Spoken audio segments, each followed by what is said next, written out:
Hi, hello guys. Good evening. Good evening. Today is Friday. I'm here and my content is I introduce barley. Barley guys, so effective.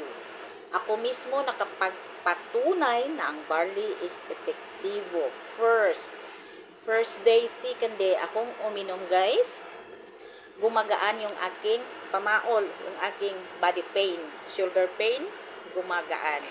And now, almost 1 week, yung milasma ko is numinipis na siya.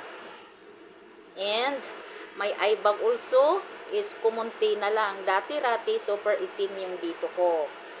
At nabubusit ako tuwing nag-vlog ang kapal ng aking eye bag. So now, light na lang po siya.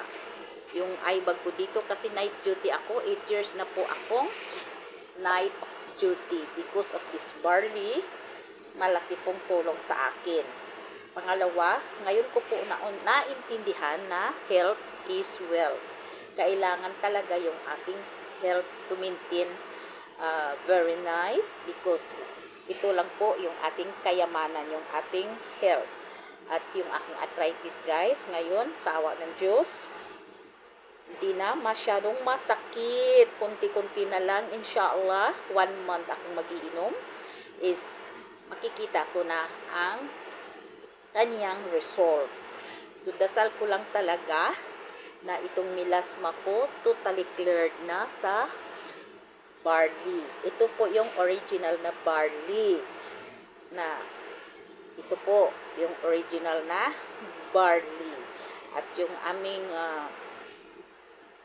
promodizer or owner na si Idol Marituni Fernandez nag-announce na huwag kayong padadala sa ibang barley because yan ay gumagaya lamang at ginagaya yung kanyang pangalan na pinapalitan po yung advertise niya na binibitbit, pinapalitan po ng laing item pero barley, ginagaya lang po yan.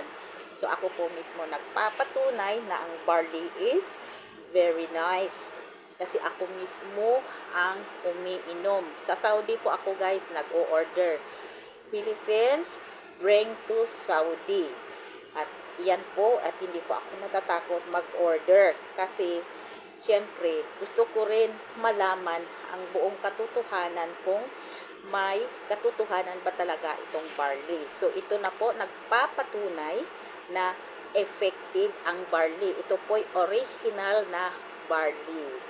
Ito po ang number 1 na original, hindi po nanggagaya. At ito po guys, ay declare na barley is more effective. Very effective guys. So, wag na kayong magduha-duha. No hesitate.